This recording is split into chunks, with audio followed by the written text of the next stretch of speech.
Hello friends, എല്ലാവർക്കും ചൈതന്യാസ് കിച്ചണിലേക്ക് വീണ്ടും സ്വാഗതം. എൻ്റെ ഫസ്റ്റ് വീഡിയോ കണ്ട് സപ്പോർട്ട് ചെയ്ത എല്ലാവർക്കും നന്ദിയുണ്ട്. ഇനിയും നിങ്ങളുടെ സപ്പോർട്ട് ഉണ്ടാവുമെന്ന പ്രതീക്ഷയിൽ ഞാനൊരു പുതിയ റെസിപ്പിയുമായാണ് എത്തിയിരിക്കുന്നത്. ഇന്നത്തെ റെസിപ്പി എല്ലാവർക്കും അറിയാവുന്ന നല്ല നാടൻ കപ്പയും അതോടൊപ്പം കഴിക്കാനുള്ള ഒരു മുളകിൻ്റെ സ്പെഷ്യൽ കൂട്ടുമാണ്. അപ്പോൾ നമുക്ക് തുടങ്ങിയാലോ? ആദ്യം ആവശ്യത്തിനുള്ള കപ്പ എടുക്കുക. ഞാനിവിടെ 4 കപ്പയാണ് എടുത്തിട്ടുള്ളത്. നന്നായി വൃത്തിയാക്കി കട്ട് ചെയ്ത് വെച്ചതാണ്. നമുക്കിത് കുക്ക് ചെയ്തെടുക്കാം. ഈ സമയം കൊണ്ട് നമ്മുടെ സ്പെഷ്യൽ കൂട്ടിന് വേണ്ട കാര്യങ്ങൾ എന്തൊക്കെയാണെന്ന് നോക്കാം. അതിനായി മിക്സിയുടെ ചെറിയ ജാർ ഞാൻ എടുക്കുന്നുണ്ട്.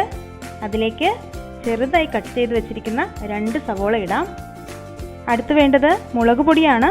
ഞാനൊരു 2.5 ടേബിൾ സ്പൂൺ മുളക് പൊടിയാണ് ഇതിലേക്ക് ഇടുന്നത്. നിങ്ങൾക്ക് ആവശ്യത്തിനുള്ള എരിവിടാം കേട്ടോ. ആവശ്യത്തിന് ഉപ്പിടാം.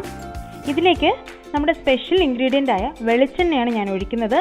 സൺഫ്ലവർ ഓയിൽ യൂസ് ചെയ്യാം. ഞാനിത് 2 യൂസ് ചെയ്ത് നോക്കി. എനിക്ക് കൂടുതൽ ഇഷ്ടപ്പെട്ടത് വെളിച്ചെണ്ണയാണ്. അതുകൊണ്ട് ഞാൻ ആവശ്യത്തിന് വെളിച്ചെണ്ണ ഒഴിക്കുന്നു.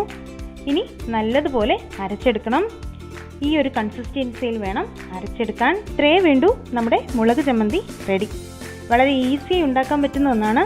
എല്ലാവരുടെയും വീട്ടിൽ എപ്പോഴും കാണുന്ന 3 ഇൻഗ്രീഡിയൻസ് മാത്രം മതിയാകും ഈ ഒരു സ്പെഷ്യൽ കൂട്ടിന്. തീർച്ചയായും എല്ലാവരും ചെയ്ത് നോക്കണം കേട്ടോ. നിങ്ങൾക്ക് ഉറപ്പായി ഇഷ്ടമാവും. വീഡിയോ ഇഷ്ടമായാൽ ലൈക്ക് ചെയ്യാനും ഷെയർ ചെയ്യാനും മറക്കരുത്.